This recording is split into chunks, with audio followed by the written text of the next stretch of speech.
Hello everyone and welcome back to this Let's Play series of Star Trek Online. My name is Winters and you are very welcome. So for this episode we are going to talk about another one of the very many systems in Star Trek Online, which is crafting. But before we do that, I want to do a little bit of well, it's not house cleaning, but I want to touch back on one of our previous episodes. Do you remember when I said you kick off each of the different reputation projects that you get dilithium? Well, if you look here, down in this area here, bottom left corner, I'm going to start collecting the rewards for having completed these R&D projects. And each time I hit collect, you'll see I get 340 dilithium. And I just wanted to show you guys that, and so that you can see just how much dilithium you can make from just doing normal reputation projects. Just over 3,000 dilithium just for doing a day's worth of projects. That's not including the dilithium that you get while you're building up your marks, or the dilithium you get for reaching tier 5 in all of the different reputations. Remember I said when you get all the reputations to tier 5, there's at least like 300,000 dilithium waiting for you right there. That's not including any of this stuff. Anyway, right, get back to what we want to cover for this episode. So crafting, the first thing that you need to know is you want to start building up your resources pretty much from the get-go, especially, well, for any character really, but for Jem'hadar, because it's an endgame faction, you can jump straight into the PvE queues, and we already demonstrated that in a previous episode. Now, one of the things that we didn't cover in that episode was each time you do a PvE queue, alright, any one of these missions, you will get an R&D box, or what they call R&D material reward package. Depending on the queue and the difficulty level of that queue, you will get a certain type of box. So for example, if I play normal content or normal queues on you know, normal difficulty, I will get these normal queue R&D material reward packages. Alright, that's what you get for playing normal.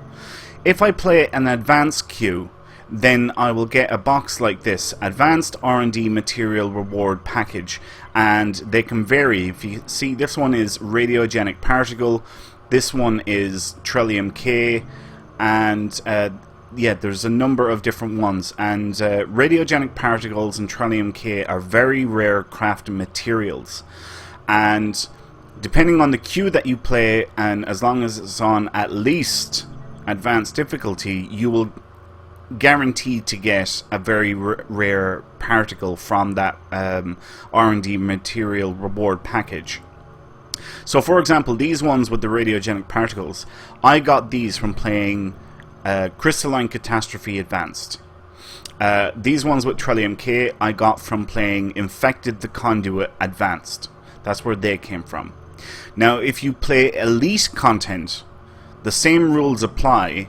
There are a variety of different very rare materials that you can get, but basically the rewards in the package go up. You get not only normal, rare, normal, uncommon, or alright, start that off again.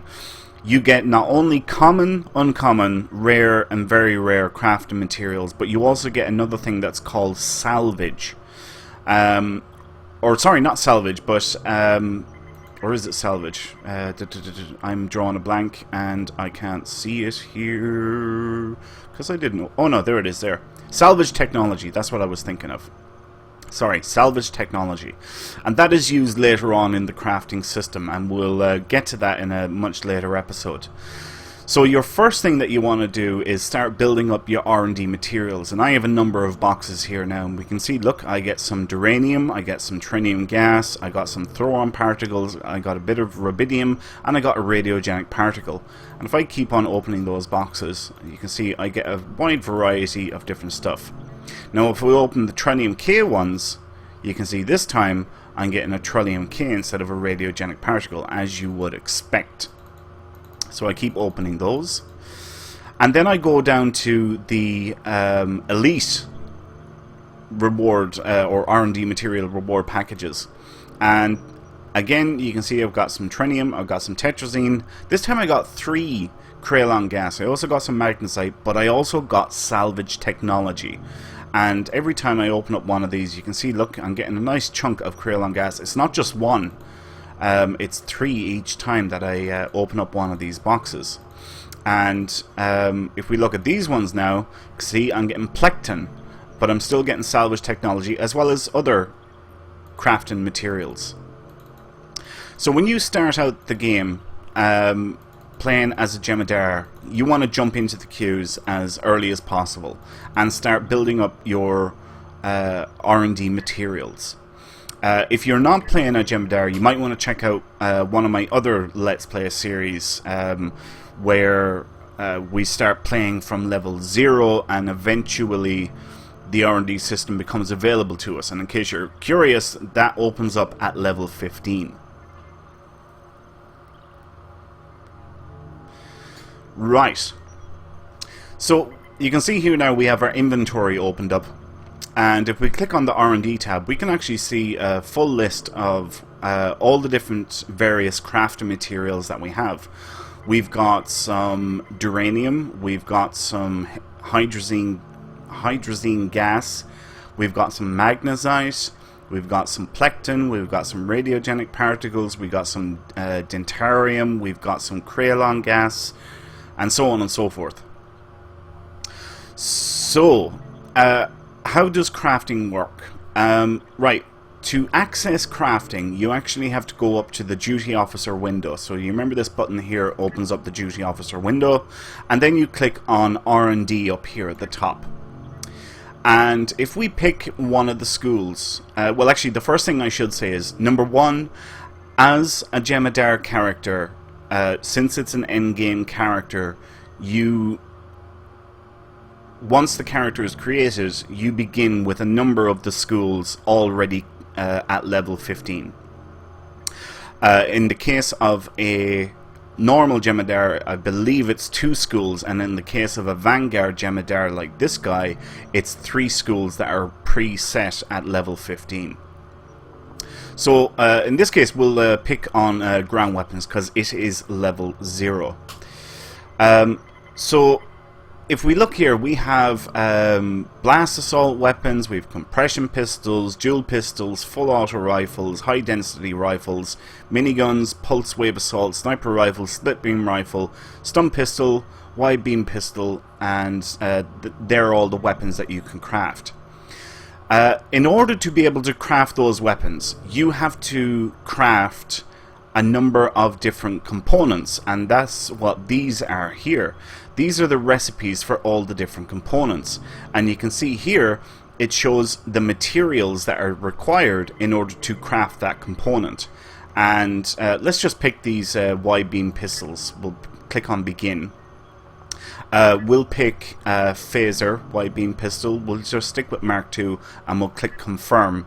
And we can see down here it shows us what is actually needed in order to craft it. And we can see that it needs 1 industrial replicator supplies and 1 focusing lens. We have the focusing lens, but we do not have the industrial replicator supplies because it is marked in red. Now if we wanted to craft those industrial replicator supplies, all you have to do is actually click on them and it will automatically bring you to the recipe in order to craft that item or that component. Down here we can see the costs that are needed in order to craft that item, and up here we have a quantity slider, and as we increase it, notice down here that the numbers increase along with it. and you can craft a maximum of 5 at a time. Up here we have the potential outcomes. So we have a 93% chance of getting a success. So if we crafted these now, there's a 93% chance that we will craft 5 of these industrial replicator supplies. If we get a critical success, or we have a 7% chance of getting a critical success, we will end up with 15 industrial replicator supplies, all for the same cost that it would take to make 5. Right, how do you affect these numbers? Well, as you level up in the different crafting schools, and that's what these are. These are known as different crafting schools. You have beams, cannons, engineering, ground weapons, kits and modules, projectiles, science, and shields. They're your different schools. And as you level each one of them up, your crafting skill goes up with it. So, for example, if you're level 1 in ground weapons, you have a crafting skill of 10. If you are level 15 in a school, so we'll just pick this one here, we'll begin. We can see here, look, our crafting level is set to 150 because we're level 15 in the engineering school. Right, so we'll go back to the industrial replicator supplies.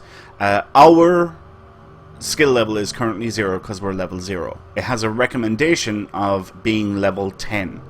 That's only a recommendation. It's not a requirement. It's just, it recommends that you be at least level 1 or have a crafting skill of 10. Right, so that's the different schools. You craft components out of your materials. That's what these are. These are all materials. Okay, you get materials from completing PvE queues or interacting with R&D nodes within story missions. We actually haven't come across any yet in this Let's Play series, but we will later on, so keep an eye out for that. If you're not playing a Jem'hadar character, you might want to check out one of my other Let's Play series, and yeah, you might find it better just to play along with that one. So when you have crafting materials, you then craft those into components, and then you use those components to make whatever item it is that you are trying to craft. The higher the quality, so let's just pick, we'll pick the stun pistol again, or the Y-beam pistol again. Let's say the phaser, very same as phaser, but this time, instead of going to make a Mark II item, we just click here, and let's say we want to craft a Mark 12 item.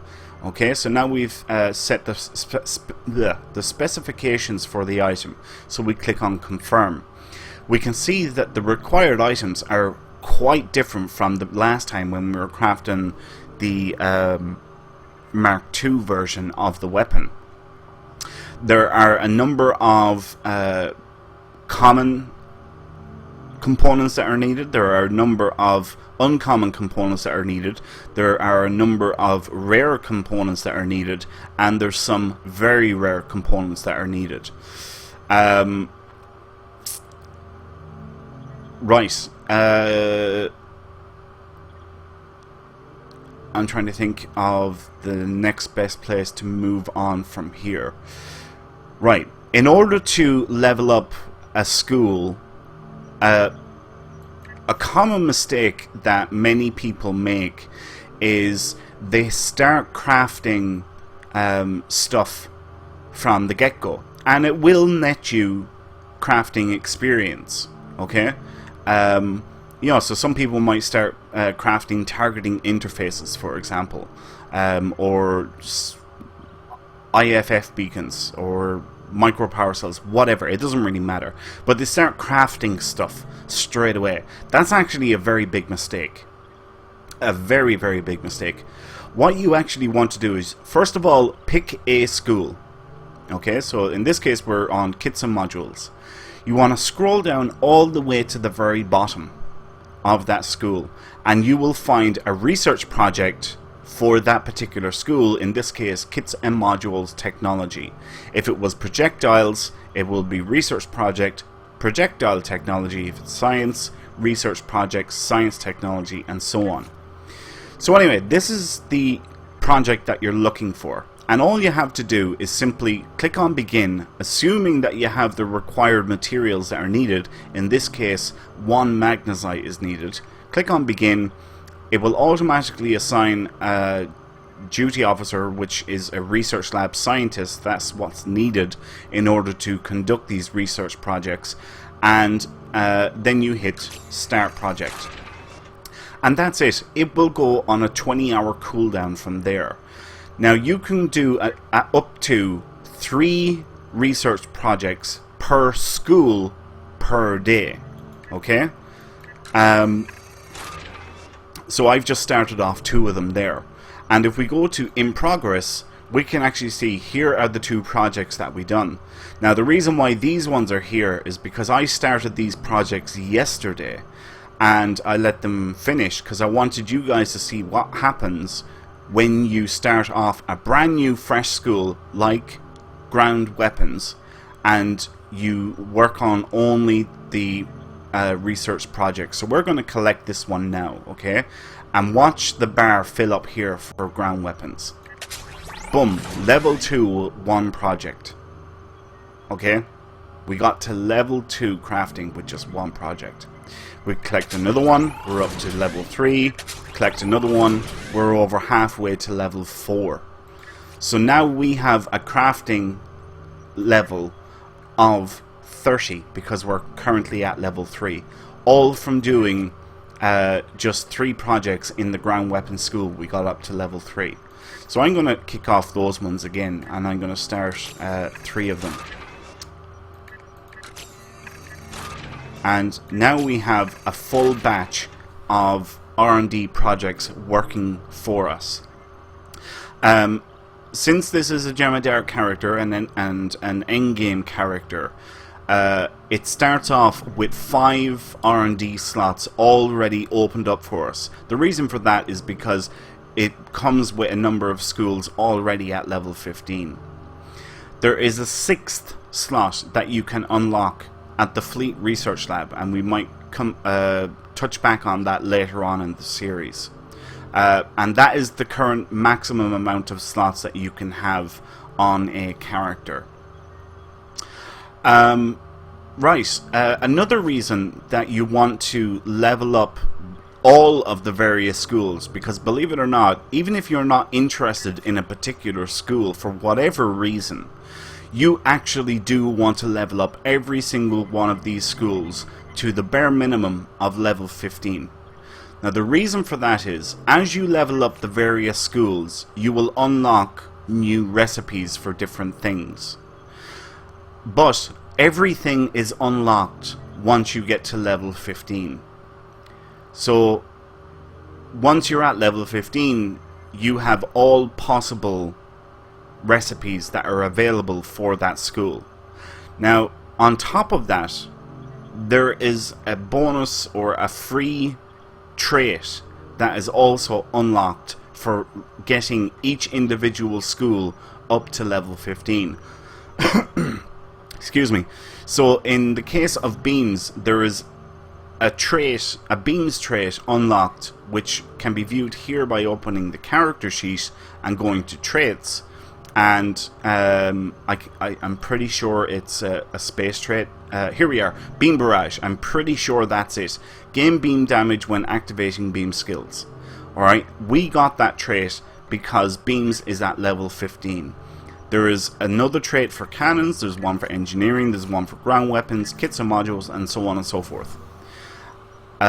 So that is why you want to level up all of the various schools up to level 15 at minimum in order to unlock every bonus that you can possibly get. Now you can continue to level up schools beyond level 15 if you wish, and you can go to a maximum of level 20, or in that case it would have a skill rating of 200. How long will it take to level all schools up to level 15? You're talking about somewhere between 3 to 6 months, depending on whether it's a Jem'hadar or just a normal character that you're creating. If you're looking to level all your schools to level 20, you're looking at least a year to get all schools up to level 20. It is a major time investment, a huge time investment. Now, if we look here on the In Progress tab, we see here it says Finish Now. This is an option that is available to you to instantly finish the current project at the cost of dilithium. My recommendation is stay 100 million light years away from this button and never go back to it ever, and then go another 100 million light years from it. It is not worth the dilithium just to speed up the crafting process. There's some nice stuff in crafting, but there's nothing that's really game changing that you know, if you're going to be in the game for the long term, it's an MMO, it's about time investment, it's all about long-term goals. You know, you set up 5 projects once every day or once every 20 hours and you will get there eventually. It's a time investment, it's an MMO. So yeah, I strongly recommend you do not use this feature that is available, because it is a waste of dilithium. Right.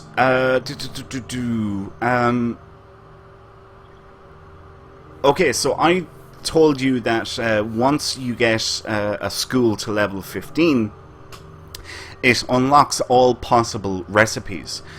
Each individual school has one unique recipe for some sort of a special item. If we go to beams here, it's at the top, and it'll always be at the top. But it only becomes visible once you are at the appropriate level. So because beams is at level 15, this item is viewable now, which is item, space weapon, arc, beam array, which in layman's terms is basically an omnidirectional 360 degree beam array. And if we go to begin, we can click here and you can pick any flavor you want. Anti-proton, disruptor, phaser, plasma, polaron, tetrion. You can pick whatever damage type you want. You are stuck at making Mark 12, and it can be rather expensive in terms of the components that are needed. For example, very rare components like these ones, if I click on one of them, we can see, look, 4,000 dilithium is needed just to make one of these isolinear chips. So it's quite an investment. In terms of this omnidirectional beam array, you can only have one omnidirectional beam array from the crafting system of the same flavor on your ship at any one time. So what I mean is, let's say if you're using disruptor beam arrays and you craft one and then you come back and craft a second one, you will not be able to put that second one onto your ship. So very important to keep that in mind. Cannons has a special item. It's already at level 15, which is basically dual heavy cannons with a wider arc. Engineering has the impulse engines for the Aegis set. The Aegis set is one of the oldest sets in the game, and while it's useful, it's probably not the best set that there is in game, and there's one or two problems with it. One is that it takes you so long to level up the schools to level 15. By the time you have them at level 15, you probably are going to be in a position to get much better stuff either from the reputation system or from your fleet. The other problem is that it requires a very specific duty officer in order to be able to craft it, and there is only one way to get that duty officer, and it is extremely difficult. I know one person that was trying to get this guy for 6 months. Every day he was trying to get this duty officer, and it took him, it could have taken 7 or 8 months actually, now that I think about it. But yeah, it took him a really long time of constantly doing this daily before he actually got him. Basically, it's request R&D research down at the Academy, either the Klingon Academy or the Starfleet Academy. It's a duty officer mission that costs 1,000 dilithium, and there is an extremely small chance of getting the DOF that is needed in order to craft any of the pieces from the Aegis set. Engineering has the impulse engines, science has the deflector, and shields obviously has the shield. Now, let's go back to ground weapons. If you want to view what the special item is for a particular school, all you have to do is go up here to filters and then select show all tasks. And voila, there you go. It shows you what the level 15 item is. And you can see here it says level 15 for ground weapons. You need to reach ground weapons school level 15. So you cannot craft it until you get to that level. In this case, for ground weapons, it is the TR-116B sniper rifle. A very good weapon, especially when going up against Borg. For myself personally, I always keep one of these as my secondary weapon, just in case I do come up against some Borg. I can instantly switch to it, and I don't have to worry about remodulating my weapon, because this deals kinetic damage. We can see here then that a number of other recipes are now available, and you can see you need to be level 5 for crafting these things. And each of the schools follows the same line. So kits and modules, you can see here, look, more recipes that are all level 15. Projectiles, more recipes that are some level 5, some level 10, scroll up a bit more, and then there's level 15. Right, that's crafting. Yeah, I don't think there's much else that I can talk about. Actually, here's something that I can talk about.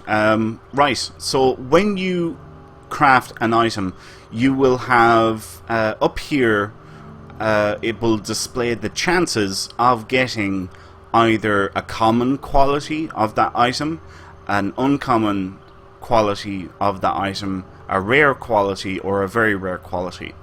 What you might have noticed there is, take a note of the name of this item, Chronoton Mine Launcher Mark 12. If I mouse over the uncommon version, it says, highlighted in green, Chronoton Mine Launcher Mark 12, and then it has the 3 question marks.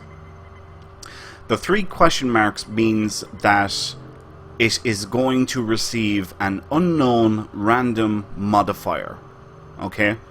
It's just the way the system works. It just picks, you know, to a random modifier and applies it to the item. If we go up to rare, we can see that we still have the 3 question marks, but it's ×2. Now, that can mean one of two things. Either it will end up with the 1 modifier with the ×2 attached to it. So let's say accuracy, which will be ACC ×2, meaning you have 2 accuracy mods on the item. Or it could be, let's say, accuracy and damage, because you know, that's 2 modifiers as well. So it would be ACC, and then in another set of brackets it would be DMG for damage. If we go up to very rare, we can see we have the 3 question marks again, but this time ×3, and the very same thing applies. You could end up with a ×3 modifier, you could end up with a ×2 and 1 modifier, or you could end up with 3 completely random and different modifiers altogether. Now, these levels are determined by your crafting skill level in that particular school. So if I go up to cannons, and let's say these dual cannons, I'm going to pick Mark 12 again. It'll be anti-proton, confirm. We can see now that the chances of getting a common item have gone down considerably from the last mine that we were looking at to 28%. That's because we have a crafting skill level of 150. We can also see here that I'm getting plus 15.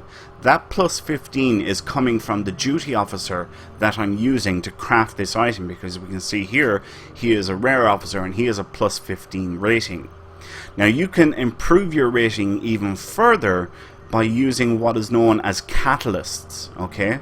And if you have any catalysts, you simply click on here and a list will pop up with all the available catalysts that you have, and you simply select one and then it'll slot in here. There are plus 10 catalysts, there are plus 25 catalysts, and there are plus 50 catalysts. And what a catalyst does is basically it adds exactly what it says on the tin. So if it's a plus 10 catalyst, it will add plus 10 crafting skill onto whatever your current crafting skill is. And you can use up to 2 catalysts at any one time. Okay?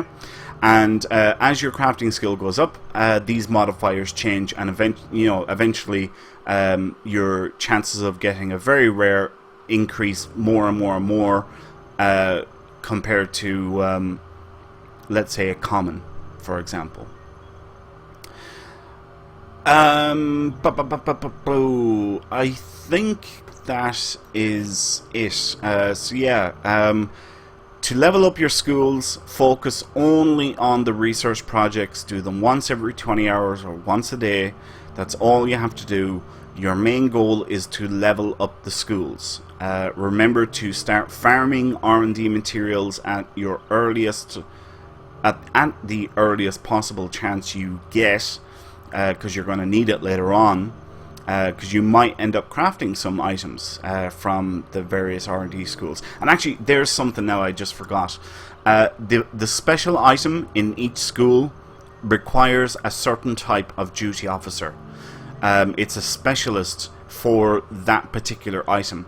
So in this case, we can see here it says R&D beam weapons. So there is a specialist duty officer for crafting the omnidirectional beam weapons. You can get them off the exchange. Some of them are quite pricey. The trouble is there's no filters on the exchange to filter out duty officers based off their R&D specialty. The best thing you can do is go to STO Gamepedia, go to the wiki basically, or Google it for R&D beam officers crafting, something like that. And what you want to do is you want to find a duty officer that can do, in this case, beam weapons or craft beam weapons, and get his name, and then you want to do a search for his name on the exchange in order to get the correct duty officer. The best thing is actually to get a list of them. Alright, so pick up a few names and then, search for each one, see which one is the cheapest, and purchase that guy. But they're going to be a little bit pricey. Right, so that's an introduction into R&D or crafting in Star Trek Online. I hope you all enjoyed this episode, folks. Thanks a million for watching. Yeah, I really hope you enjoyed the episode. If you did, please leave a like. That would help me out enormously. If you have any questions or comments, feel free to leave them below. And as always, please subscribe to the channel if you have not done so already. My name is Winters, and I'll catch you next time. So until then, take care.